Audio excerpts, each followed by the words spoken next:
Tantor Audio, a division of Recorded Books, presents The Man Who Walked Through Time, the story of the first trip afoot through the Grand Canyon, by Colin Fletcher, narrated by Matthew Josdal. There is a relation between the hours of our life and the centuries of time. The hours should be instructed by the ages, and the ages explained by the hours. Emerson.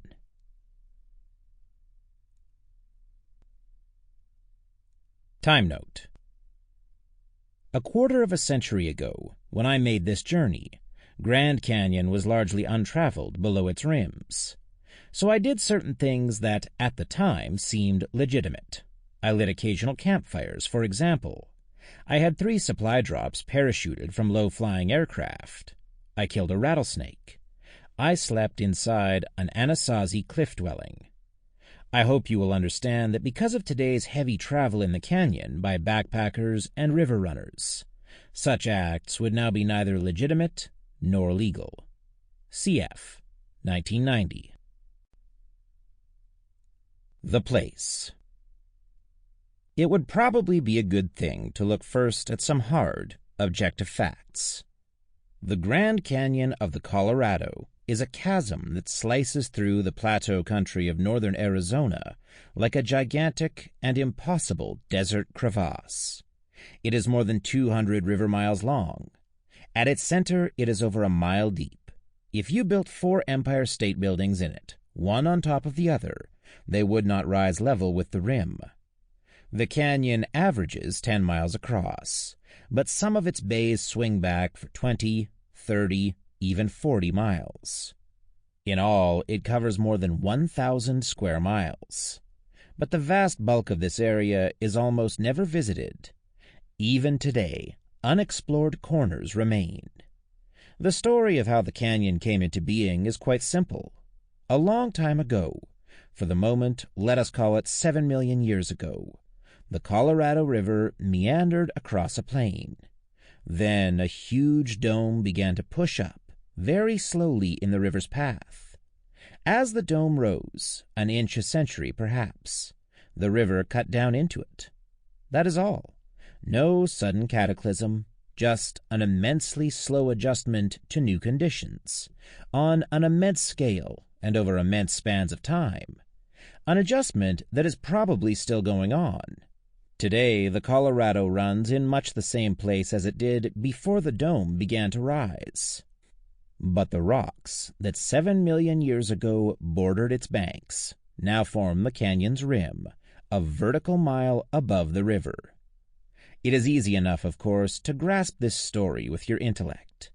The difficulty comes when you try to accept its reality with your whole being, as completely as you accept that a very old man has lived for almost a century. And in the canyon, even this acceptance is only a beginning. Most of us, when we first think deeply about such time spans, tend to draw back in fear from their brink, just as we tend at first to draw back in fear from the brink of anything so immense as Grand Canyon.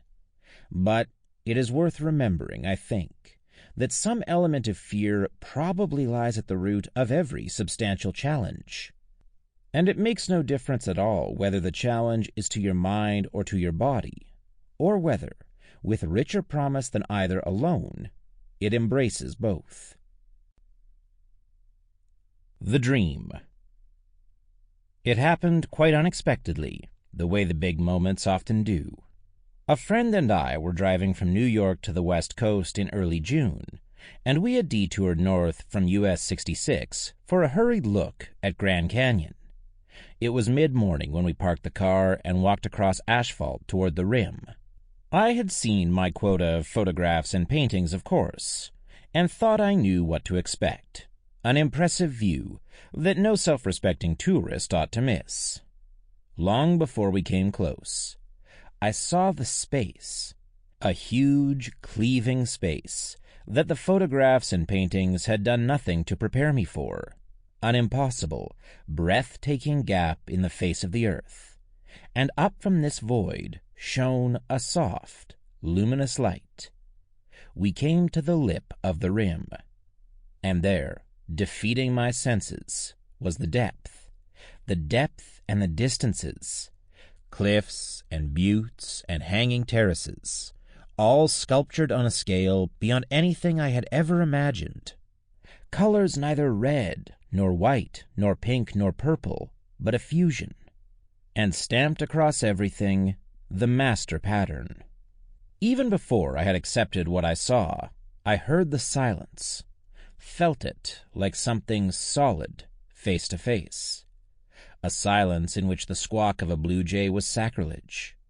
A silence so profound that the whole colossal chaos of rock and space and color seemed to have sunk beneath it and to lie there cut off, timeless. In that first moment of shock, with my mind already exploding beyond old boundaries, I knew that something had happened to the way I looked at things. Oddly enough, I am no longer quite sure when the decision came. It was not, I know, during the first morning. But all afternoon I sat on the rim and looked down into the burning and apparently waterless waste of rock. Looked more closely now at the master pattern that is the fabric of the canyon, at the layered, saw-toothed pattern that had leaped out at me, simple and striking in that first moment of shock. I looked at its huge, alternating bands of cliff and hanging terrace that reached down, repeating but never repetitious, from rim almost to river. I looked east and west, as far as my eyes could strain, until cliff and terrace tapered away into hazy distances. It was mysterious and terrible and beckoning. And sometime during the afternoon, as I sat on the brink of this strange new world, it came to me that if a route existed, I would walk from one end of the canyon to the other. Once the idea had crystallized, no hideously sensible doubts reared up to plague me, and I did not need such fragile props as reasons. The only question I asked myself was whether the project would turn out to be physically possible. Perhaps it is in this kind of simple certainty that most of the world's ridiculous and wonderful dreams are born. Late in the afternoon of that first day, I went to the National Park Visitor Center. There I learned that although many people had run the river in boats, no one seemed to have forced a passage of the canyon on foot. I was still aware, I think, only of the physical challenge of what I had seen, and the questions I asked were severely practical.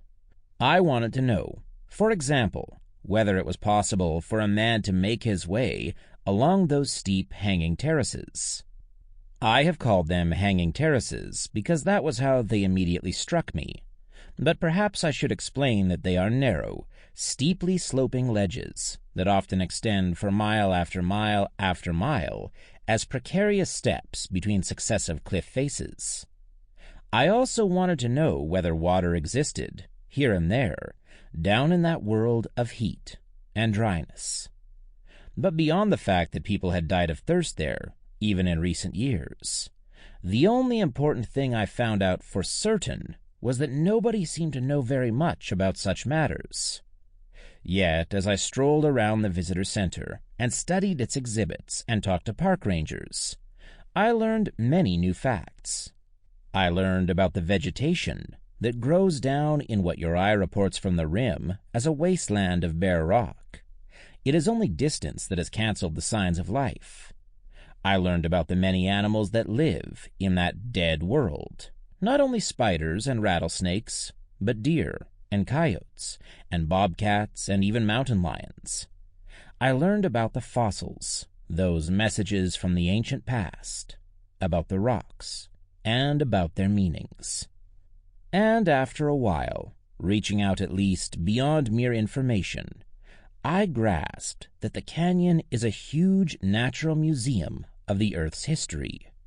That evening, I escaped from the crowded places, from the asphalt and its automobiles, from tourists harnessed to their cameras, from hotel porters in garish red jackets, and walked along an unfrequented stretch of the rim.